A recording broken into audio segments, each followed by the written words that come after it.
Hello বন্ধুরা, তো welcome to my channel. তো আজকে চলে এসেছি আমরা ডিও 125-এর 2025 এডিশন নিয়ে। কী কী চেঞ্জেস আছে, কী কী নতুন জিনিস আপগ্রেড হয়েছে সেগুলো তোমাদের দেখাবো। আপনাদেরকে সেটা আমরা দেখাবো। তো এটা হচ্ছে ডিও 125 2025 এডিশনের ফার্স্ট লুক। সাইড দিয়ে দেখে নাও কী কী নতুন আপডেট এসছে, কী কী নতুন জিনিস এসছে। তো সবার প্রথমে এগুলো যেই মেজর চেঞ্জেসটা এসছে সেটা হচ্ছে স্টিকারিং। বাইরের লুকের মধ্যে যে চেঞ্জটা হচ্ছে সেটা হচ্ছে ডিকাল এবং স্টিকারিংয়ের চেঞ্জেস হয়েছে। এটা হচ্ছে সেই নতুন ডিজাইনের স্টিকার, আর এটা একটা নতুন কালার এসছে, এটার নাম হচ্ছে স্পোর্টস ইয়েলো।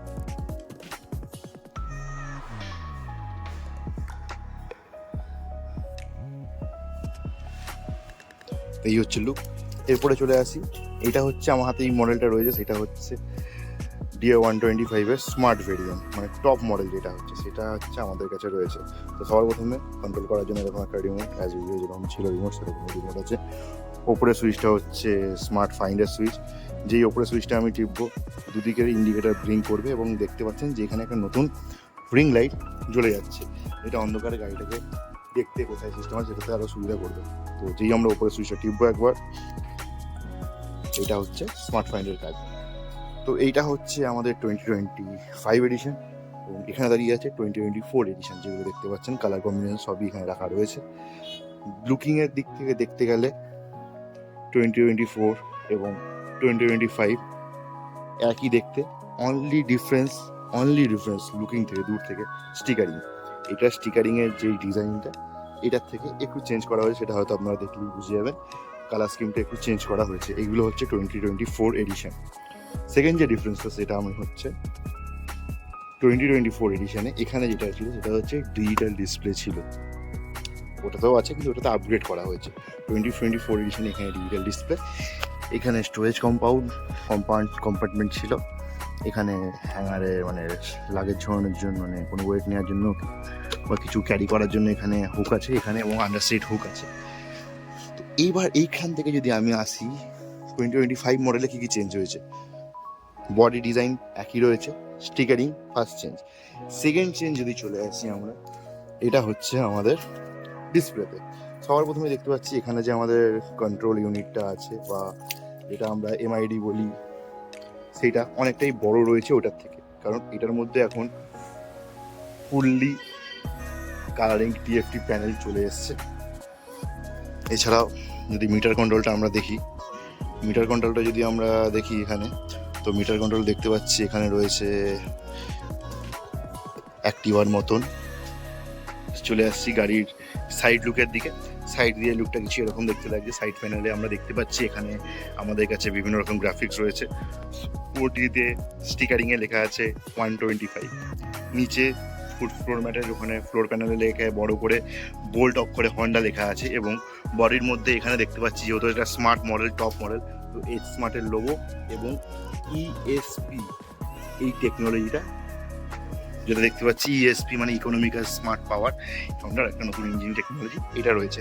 তো রিয়ার লুকের দিকে যদি আমরা আসি, রিয়ার লুকে আমরা পাচ্ছি এখানে যে নতুন আমাদের যে টেল লাইটের ডিজাইনটা করেছে পুরোনো, এবং এই টেল লাইটের ডিজাইনটা আপনার 2024 মডেলের থেকে সেম রয়েছে, যেখানে আমরা পাচ্ছি টার্ন ইন্ডিকেটারগুলো বাল্ব এবং ব্যাক লাইটটা এলইডি সিস্টেমে। এছাড়াও এই ব্যাক লুকে আমরা দেখতে পাচ্ছি এখানে একটা রিফ্লেক্টার ইন্ডিকেটারও রয়েছে, এবং পেছনের ডিজাইনটা রয়েছে খুবই অ্যাট্রাকটিভ। এর পাশেই পাচ্ছি আমরা ডুয়েল ব্যারেল এক্সস্ট, যার জন্য থাম্পিয়ার রয়েছে, এবং পেছনে যে টায়ার সাইজ আছে, পেছনে রয়েছে alloy wheel single monoshock tyre. পেছনে যে টায়ার সাইজ রয়েছে সেটা হচ্ছে আপনাদের পেছনের টায়ার সাইজ হচ্ছে 1900/10, পেছনে হচ্ছে 10 ইঞ্চি টায়ার আছে, এবং সামনের যে টায়ার আছে সামনের টায়ার সাইজ হচ্ছে আপনার 19/12, এবং সামনে রয়েছে আপনার 12 ইঞ্চেস টায়ার। তো সাইড প্রোফাইল কিছুটা এরকম রয়েছে গাড়িটা।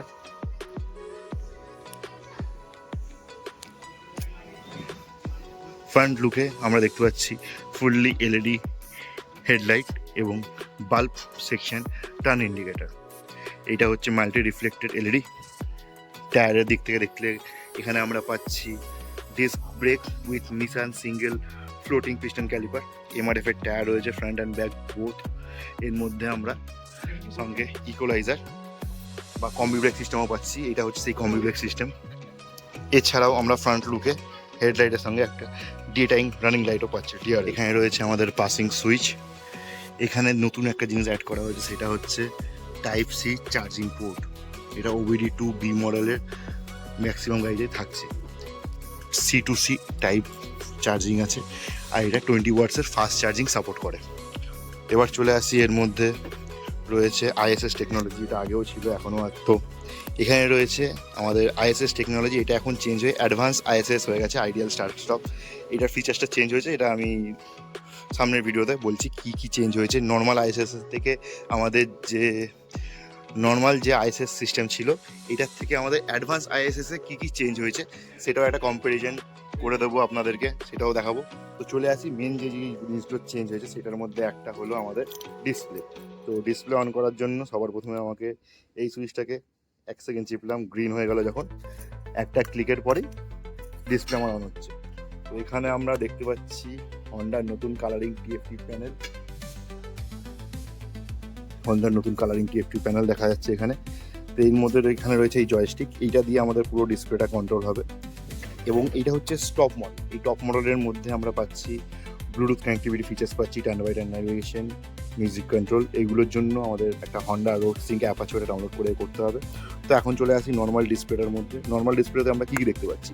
তো এখানে দেখতে পাচ্ছি সবার প্রথমে আমরা এখানে রয়েছে ট্যাকোমিটার বা RPM গেজ যেটাকে বলি, সেটা হচ্ছে এখানে রয়েছে ট্যাকোমিটার।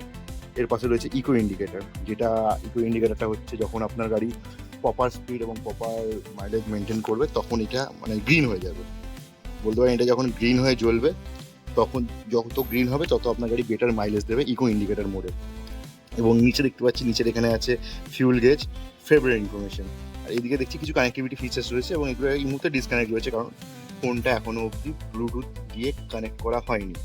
তো এখানে যে আমরা স্মার্ট বা কুইক বা ফেভারিট ইনফরমেশন বারটা দেখতে পাচ্ছি, এখানে কী কী দেখতে পাচ্ছি? ফ্রি পে দেখতে পাচ্ছি, টোটাল দেখতে পাচ্ছি, এটা হচ্ছে কিলোমিটার পার লিটার বা মাইলেজ, কীরকম অ্যাভারেজ মাইলেজের গেজ, এই জিনিসগুলো দেখতে পাচ্ছি। এবং এই ফেভারিট ইনফরমেশন বোর্ডগুলো আপনি আপনার ইচ্ছে মতন চেঞ্জ করতে পারেন এবং অ্যাড করতে পারেন। তো তার জন্য আমি ভেতরে গেলাম। এখানে দেখছি ফিউলে দেখতে পাচ্ছি ফিউল রেঞ্জ, ফিউল বার, এবং ভেতরে গেলে দেখবো ফিউল রেঞ্জে দেখতে পারবো মানে আপনার ফিউলে যতটা তেল আছে সেটাতে কত কিলোমিটার গাড়ি যাবে, সেটা হচ্ছে ফিউল রেঞ্জ। তো এখানে অত বোর্ড না করে বাকি ফিচার্সগুলো দেখিয়ে দিই। এখানে কী কী আছে? সেটিংসে যাবেন, ডিসপ্লেতে গিয়ে জেনারেলে গেলে এখান থেকে আমরা পাবো Bluetooth connectivity features, time date maintain নিজে থেকেই করতে পারবেন। ডিসপ্লেতে গেলে আপনারা দেখতে পাচ্ছেন ডিসপ্লে টাইপ, ডিসপ্লেতে থিম চেঞ্জ করতে পারবেন, ব্রাইটনেস চেঞ্জ করতে পারবেন, এবং ফেভারিট ইনফরমেশন, যেটা আপনাকে বলছিলাম ফেভারিট ইনফরমেশন আপনারা কী কী কী দিতে পারবেন। এখান থেকে সিলেক্ট করার জন্য ধরুন আমি সিলেক্ট করছি, এখন যে কোনো একটা সিলেক্ট করছি ট্রিপ। তো এই হচ্ছে এই ডিসপ্লেতে নতুন নতুন যে জিনিসগুলো দিয়েছে সেইগুলো, এবং ব্লুটুথ দিয়ে কানেক্ট করার পরে বাকি জিনিসগুলো দেখাচ্ছি। তো এখানে যে সুইচ প্যানেল রয়েছে, এটা হাই বিম, লো বিম এবং পাস একটা সুইচের মধ্যেই কাজ করছে। এদিকে রয়েছে আমাদের সেলফের সুইচ। তখন তো আমি গাড়ির আউটলুক বললাম, এবার কিছু স্পেসিফিকেশন বা কিছু ডিটেলস বলে দিচ্ছি। গাড়ির মধ্যে আমরা কোনটা কত কী পাচ্ছি সেই স্পেসিফিকেশন ডিটেলসের মধ্যে প্রথমে হলো গাড়ির হুইল বেস, ফ্রন্ট পয়েন্ট থেকে ব্যাক পয়েন্ট, ব্যাকটা এইটার মধ্যে যে হুইল বেস আছে সেটা হচ্ছে 1260 mm এর গাড়ির হুইল বেস। এরপরে আসছি আমরা গ্রাউন্ড ক্লিয়ারেন্সে। তো অবশ্যই গাড়ি দাঁড় করানো আছে, এখন গাড়ির গ্রাউন্ড ক্লিয়ারেন্স হচ্ছে 171 mm গাড়ির হচ্ছে গ্রাউন্ড ক্লিয়ারেন্স।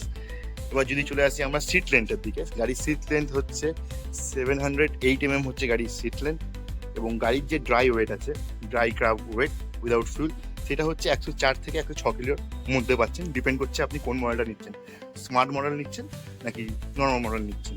এবার চলে আসি আর ফিউল ক্যাপাসিটি বা ফিউল ক্যাপাসিটি হচ্ছে এই গাড়িটার আপনি পাচ্ছেন ফিউল ট্যাঙ্ক বা ফিউল ট্যাঙ্কে, সেটা হচ্ছে 5.4 থেকে 5.3 লিটার্সের মধ্যে আপনি এই গাড়ির মধ্যে ফিউল রেঞ্জ পাবেন। এরপরে যদি আমরা চলে আসি ইঞ্জিন স্পেসিফিকেশানে, তো এই গাড়ির মধ্যে আমরা পাচ্ছি এয়ারকুল ইঞ্জিন 123.29 সিসির একটা এয়ারকুল ইঞ্জিন দেখতে পাচ্ছি এর মধ্যে আমরা, এবং যেটা হচ্ছে আমাদের 4 স্ট্রোক ইঞ্জিন। এবং এর মধ্যে যেটা আমরা ম্যাক্সিমাম টর্ক এবং ম্যাক্সিমাম পাওয়ার ইনপুট পাচ্ছি, এর মধ্যে আমরা প্রায় 10 newton metre of torque at the rate of 5000 RPM এবং অ্যাপ্রক্স আমরা পাচ্ছি 9.5 BHP at a rate of 6,300 RPM. এইটার মধ্যে এইটা হচ্ছে আমাদের ম্যাক্স টর্ক এবং ম্যাক্স পাওয়ার আউটপুট। এবং এই গাড়ির মধ্যে যে এয়ার ফিল্টারটা ইউজ করা হয়েছে সেটা হচ্ছে ভেসকোসিটি পেপার টাইপ এয়ার ফিল্টার। হ্যাঁ, তোমাদের জন্য একটা ছোট্ট করে সিনেমাটিক শট নেওয়ার চেষ্টা করেছি, তো দেখো কিরকম হয়েছে শটগুলো।